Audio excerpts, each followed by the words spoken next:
It's a little pillow talk. Yeah.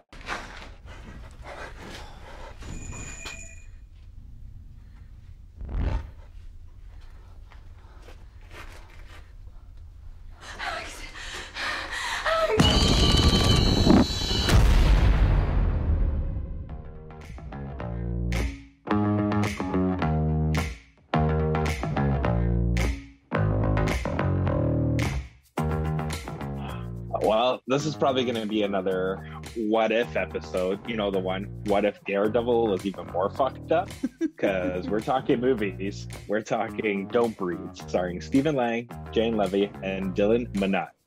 Written by Rodo Sagas and Fede Álvarez, and directed by Fede Álvarez. Kris, there is nothing a man cannot do when he accepts the fact that there is no God. Yeah, except have another quote, because that's literally like the best quote in the whole fucking movie. So that's the one I've got.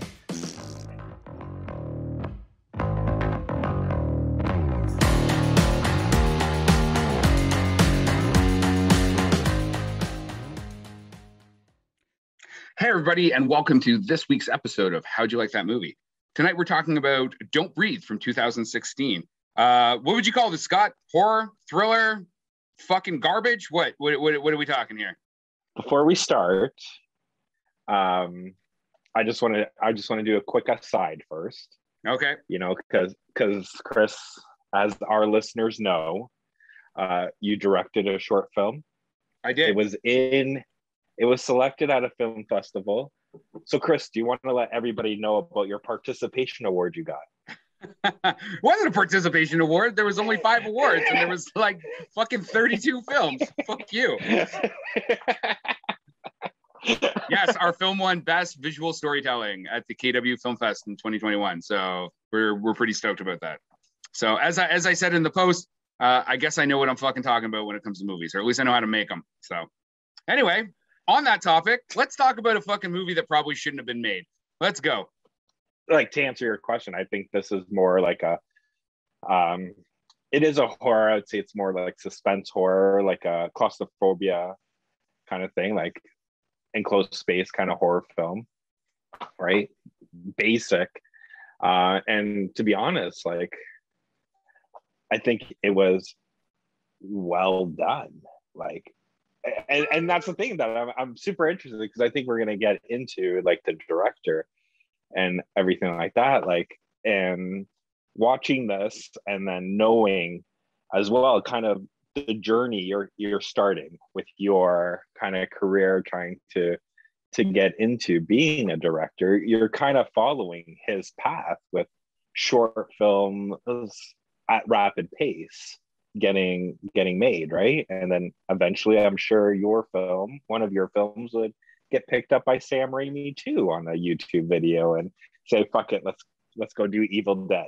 Yeah, so for those who have no idea what the fuck Scott's talking about, because he didn't give it any context, Fede Álvarez, I'm not even gonna any Fede, the director or whatever, he had a short film in 2009 called Panic Attack, or Attack de Panadicio. He put it online, and here's his remarks actually in a BBC interview. I uploaded Panic Attack on a Thursday, and on Monday my inbox was totally full of emails from Hollywood studios. And I mean, following the widespread media coverage, Alvarez was offered a $30 million deal with Ghost House Productions, and we know that ended up turning into the remake of The Evil Dead and became Evil Dead, right? So yeah, not a bad way, you know, make a little, in his short film he made for like $500. And then but that wasn't his first short film. Like, no, but that was the one that went viral. Yeah, exactly, right. And I think kind of like I was saying, like, as we, you know, you can toot your own horn a little bit here with your short film, right? And then you already told me you already got another script that you're working on, getting ready for another short you're kind of looking on. Yeah, and we've got script development happening like right now, like like currently the writer is probably writing for a film we're going to get shot probably pretty quick. And then I've got another script that's already in the can, not in the can, but like in the folder, basically waiting for a second run at it. So yeah, man, you got to just turn this shit out, right? Like turn it out like a trick. Well, there's good things, there's two things you know what to do, right? But I want to talk about this fucking film, man. So this has an 88% critics rating on Rotten Tomatoes and a 78% on audience rating. And I was like, people are fucking stupid. Like, there is a premise here that works. And it's I remember turning it on. It's like 88 minutes long. I'm like, okay, great. It's like under an hour and a half. That's good. We're in the sweet spot. And this sucker falls apart. This film cannot last an hour and a half. It's sort of like you, Scott. It cannot last an hour and a half. I wouldn't say that. Does it have its faults? Yes. It has lots of faults. Do you want me to start listing them off? Or? Well, is your first fault that this movie is in a world that there is no DNA evidence? No. It's other plot holes and like characters just making bad decisions. But that's like every horror movie. Yeah, but I mean, okay, so right off the bat, like, why does a blind old man have a bunch of fucking cash in his house, right? So as soon as that happens, I'm like, go ahead. Is there a reason?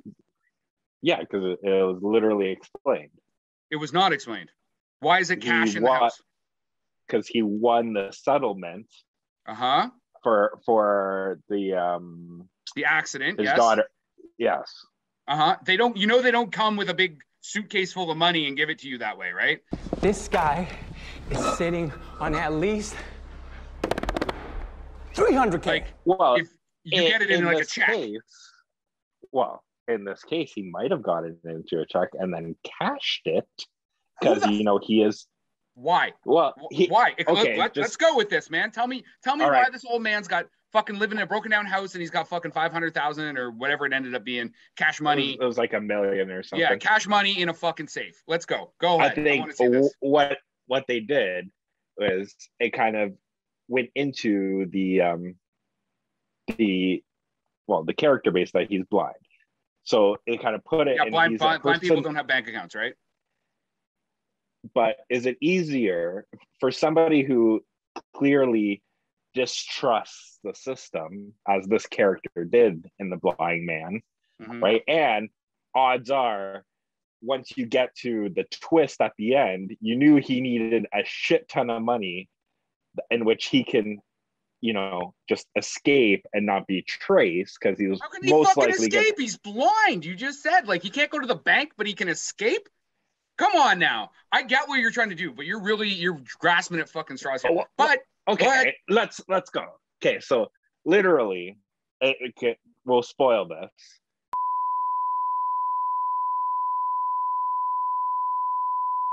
You find out that he kidnapped the girl. Okay, that actually takes me to another big fucking plot hole. How does a fucking go ahead? Go ahead. So he kidnapped her, and then you can go to your plot hole. So he kidnapped her and he impregnated her. But he's not a rapist. Let's give him that. That's still sexual assault, by the way. Regardless of what he thinks.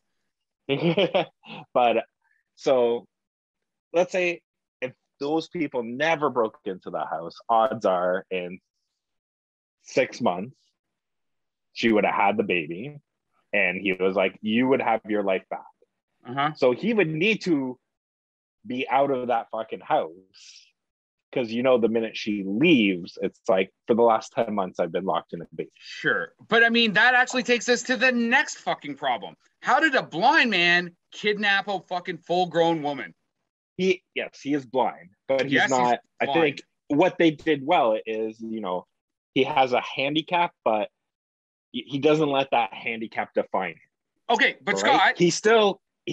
So you're saying blind people now can't go out on the street, can't walk? Random blind person is not going to be able to come from badass part of Detroit into rich ass part of Detroit, kidnap a woman, bring her all the way back to his fucking house, lock her in the basement, and do all that shit. No, I'm sorry to the blind community. I don't think that you can do that on your own, totally fucking blind. Sorry. So, I mean, maybe he had help. Maybe he had this. There's a whole lot of maybes in here, right? And that twist created that big plot hole. And I was like, if first off, that second act or that third act or whatever shouldn't have happened. I think that I think the blind man should have fucking killed all of them. That would have been a way better fucking ending. That was the original ending. And one of the first things I noticed is like, so you got that establishing shot and they're moving through the house, right? Like the camera's moving through the house. And we see the like Beretta or whatever that's like taped underneath the bed, right? Or it's actually in a holster. Mm-hmm. Okay, I'm fucking Army Ranger. I got $1 million of cash in my house. I'm fucking blind. I'm already got I got some crazy shit happening in the basement. I hear people breaking into my house. You know what the first fucking thing I'm doing? The first thing every American's doing, even if they're not Army Rangers, is they're grabbing that fucking pistol. Then he's coming downstairs. Bang, bang, bang. Fucking movie over, man. They need to rejig the whole fucking plot. Like, I get it. I think what fuck. Okay. Again, this is a villain that's technically incognito, right? Because he's on a desolate street that no one else lives on. He's the last survivor on that house, right? I got it. Yeah. So in reality, I think if you look at where the film's going to lead with the twist, the thing that fucks him up is I don't even remember his name, but the boyfriend, like, because they all had weird, like, Rocky was the girl. Money? Yeah, Money or Alex, like the good kid or the bad kid? The bad kid. Yeah. But what did he say? I know what's in your basement and I'm here to get it out. Mm-hmm. So the blind guy's thinking he knows about the kidnapping. So that's when he went all crazy. For all you know, it's still a desolate street and he could have raccoons coming into the house. He could have people just wandering into the house because of being drunk or whatever, right? Anyway, as soon as and the other, so I had an issue even just with like the wardrobe. Like, my note to myself is like, these kids did not look shabby enough. I've seen 8 Mile, okay? I know what fucking poor kids in Detroit are supposed to look like in fucking movies. And these kids were like way too polished up. Their teeth were all nice. And then, like the clothes looked like they were brand new. Like they didn't even like distress them in wardrobe. They were just like, oh, you got a fucking poofy jacket. You got this. Out you go. You guys are poor now. Fucking have a great day, right? So it just took me out of the fucking moment, man. No, it makes sense that they would have brand new clothes because they're going in and doing these robberies, right? And that's what they're spending their money on. Right? Because the guys they're spending their money on new clothes to do robberies. Okay. Exactly. Okay, so what I wanted to do, so obviously Fede did Panic Attack. He gets hooked up with the Evil Dead. So I hadn't watched Evil Dead, and I'm like, all right, he was co-writer on that as well. The other writer is Soto Sayagis or whatever, who worked on Evil Dead with him and Don't Breathe 2, which is coming out. Or is it already out now? It's already out, yeah. Yeah, and he's also the director. The writer's the director on that. Yeah. So I went back and watched Evil Dead. I'm like, okay, these guys clearly can't fucking write a script to save their lives. Like, what is going on? Evil Dead is fucking off the hook, man. Oh my God, that movie is crazy violent. I mean, they are dealing with like source material from Sam Raimi, but I mean, they built that whole script up. Like, it was fine. So I don't know what. Yeah, and this film's literally, this film was made as an answer to the criticism they had for Evil Dead, in which it was all visual effects, it was all bloody, and it was very well done.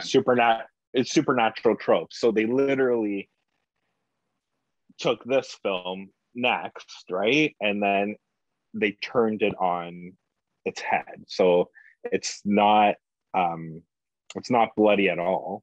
Mm-hmm. The villain, quote unquote, the blind man, is not supernatural, and he's technically the one with the handicap. That's right. In the film, right? And it was way more claustrophobic. Like I enjoyed a lot the Evil Dead that they did. And to be honest, like, this film was on my watch list for years. Like since it came out, it's been on my watch list, and I haven't watched it until we did it for this, right? Like it was always like, oh, I'll watch it later kind of thing. But I did enjoy watching it. And like to me, that pitch black basement scene and how it was crafted and how it was choreographed is what won me in terms of this film. Okay, well, there you go. So you have nothing to say about that scene? It was fine. Like I said, I was not impressed with this movie at all. The one thing I did like was the DOP, like it's not actually a super cinematic film, but the DOP is Pedro Luque. He worked on Antebellum, which had amazing cinematography. You can check out our episode on that. He's working again on Don't Breathe 2, and he worked with Fede on the Girl in the Spiderweb, right? So he's got a lot of like great sensibilities. Like I said, he's obviously a very competent cinematographer, but like, for example, in Antebellum, there's lots of really cinematic scenes, really interesting, like blocking choices and like shot setup, where in this, it was just like clean and good. And like, he did just a journeyman's job on the production. And that to me was like the best part of it. I mean, I like the idea of a blind guy. I think they need to rejig the script. So I've got two quotes, and the reason is because to find a quote that actually like matched what I was thinking, I had to not use the top critics. So I've got Jeff Beck from the Blue Spot, whatever the fuck that is. Jeff says, just take this out. This doesn't count. If you don't know what it is, this well, that's what it's called.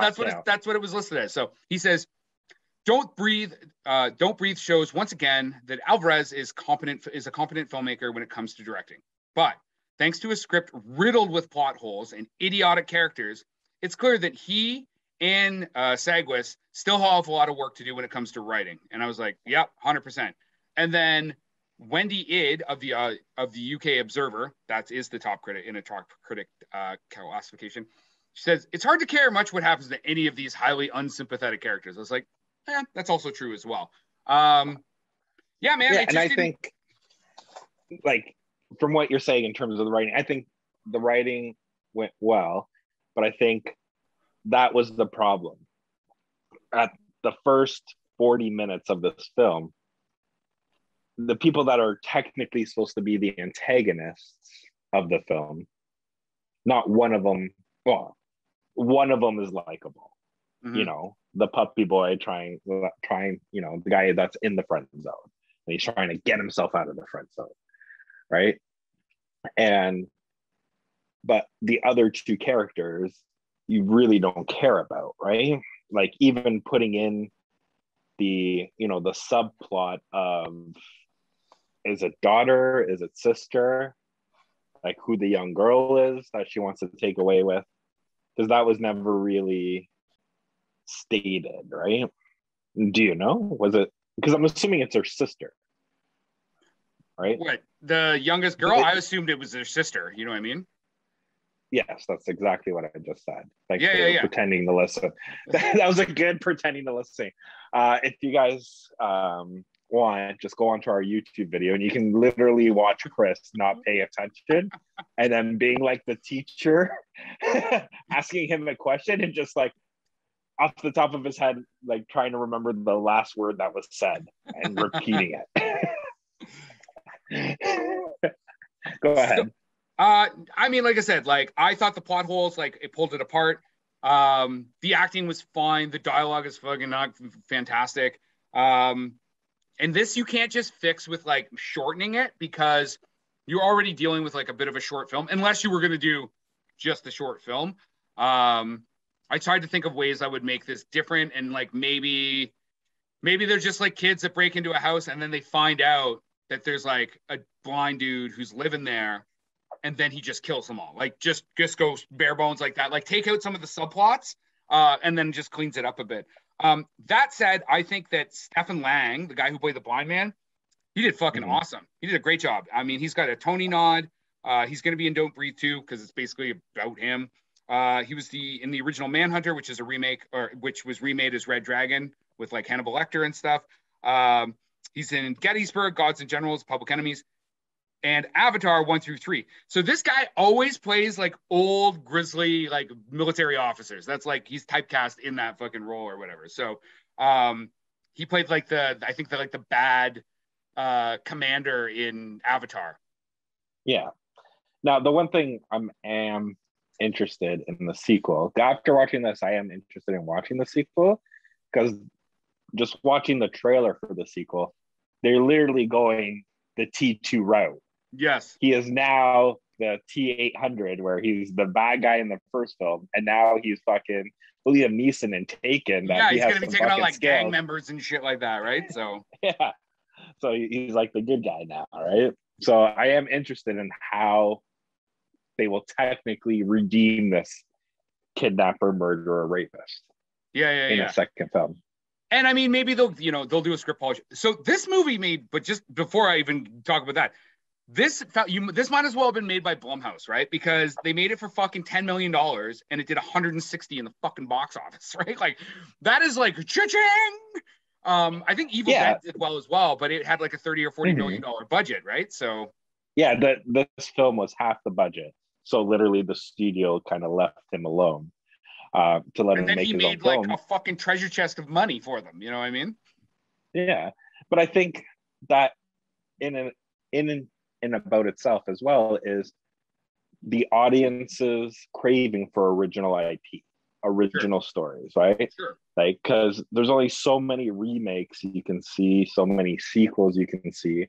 And I think with the horror genre in general, especially within the last like 6 to 7 years, you're seeing a lot of original stuff, original ideas actually putting through. And Blumhouse is a benefactor of that because you can put these on the cheap and just release them and fucking make a shit ton of money.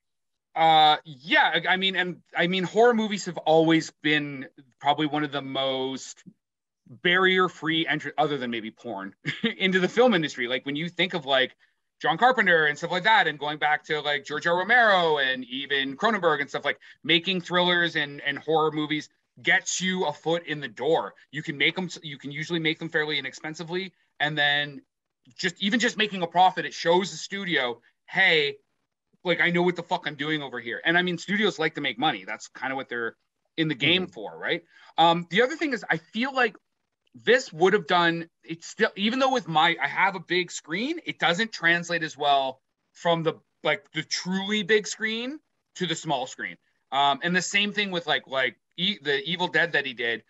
It's just so graphic that you're like, fuck, man, like the jump scares still work because they're violent jump scares. And I think I might be losing a bit of the what the audience liked about it. The reason they went back to the theater to see it, because you lose it in your room. You know what I mean?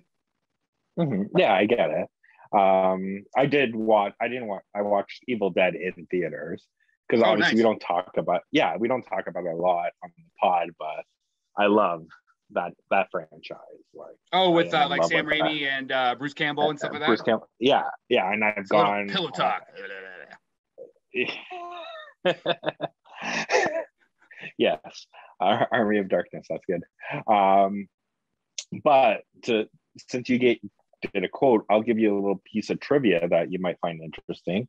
I might. Namely because you were talking about the porn industry. Mm-hmm. That was actually what is used in X-rated films in that turkey baster. It was real. What do you mean? The turkey baster? Yeah. They use the same fake cum? They asked him about it. He goes, I use the same thing that's used in X-rated films. Nice, because he wanted to get the right consistency and stuff. Well, good for him to going right to the roots to get a good job done. Yeah, man. I don't have a lot to say about this film anymore. I would say go watch The Evil Dead. That fucking movie is bang on. We should probably do that on our show because it's really, really well done. Or maybe I guess we're technically doing it right now. I think he's got a bit to go. It'll be interesting, and maybe when we see Don't Breathe 2, we can kind of just talk about it on whatever show we're doing and being like, hey, so we saw this, it's better. Maybe the script got worked out. But I mean, other than that, he's not really yeah, he, in part of the sequel, the only thing he does is produce. He didn't write it. I think he's just a producer on the sequel. And the writer, his writing partner on this film kind of took it over. Yeah, his writing partner is writing and directing. So it'll be interesting. Actually, now, so if the fucking script is better in Don't Breathe 2, you're like, so Fede, you were the fucking problem with the writing. You were the problem. I wouldn't say that, like, because I think based on, like I said, based on what I've seen on the trailers, like this was made as like a horror, like a psychological horror, like, and the sequel, everything I see is they're taking it into straight like fucking action. Now, so you can't say that because it's two separate. It's like two different genres. That's right. Exactly. Like, just listen to what I say instead of trying to like repeat it, being like, yeah, there you go, there it is. That's what it is there. Yeah. You betcha. Fuck. But I would say watch this film. It is well done. And with any horror film, every horror film is, you're gonna have the three tropes that the characters make stupid decisions. Yep. There's huge fucking plot holes, and it's gonna end knowing that there's gonna be a sequel. Sure. Right.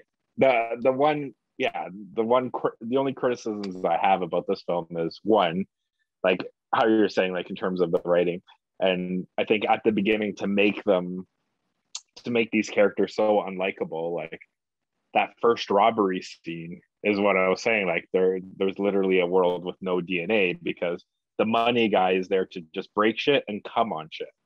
Literally just masturbating all over the floor and stuff. I thought he was peeing.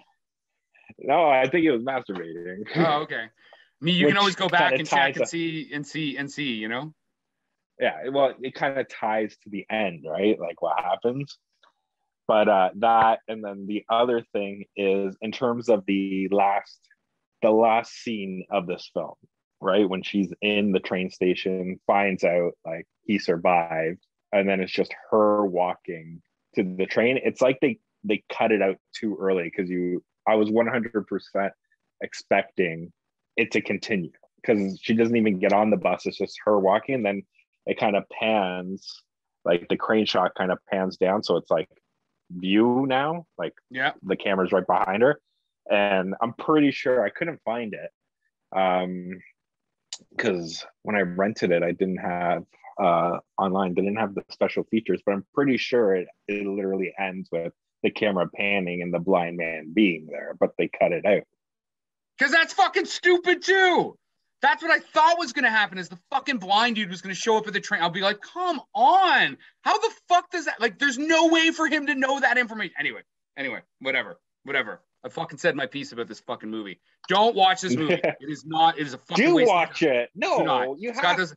Hey, like, listen, this is Halloween.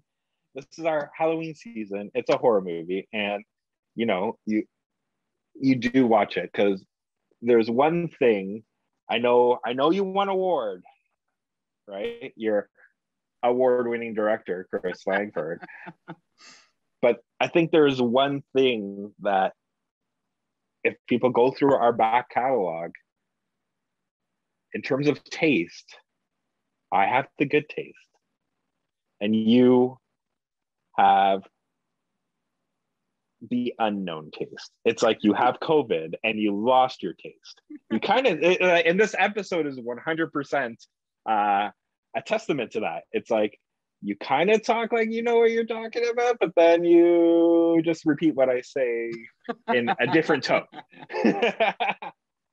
Anyway, okay, listen, the thing's fucking 88 minutes. Watch it, and then you'll know who's fucking right. And hit us up on fucking our social media and let us know that Kris is right. If you're not going to tell us that Kris is right, don't hit us up on social media. Anyway, that's all for me.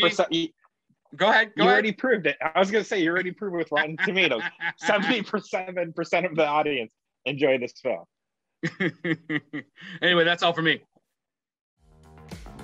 And that is our rant for the day. Please like and subscribe to this podcast. If you're looking to get a hold of us, please please go to our website at howdyoulikethatmovie.com. All our social media links are there, and you can email us as well.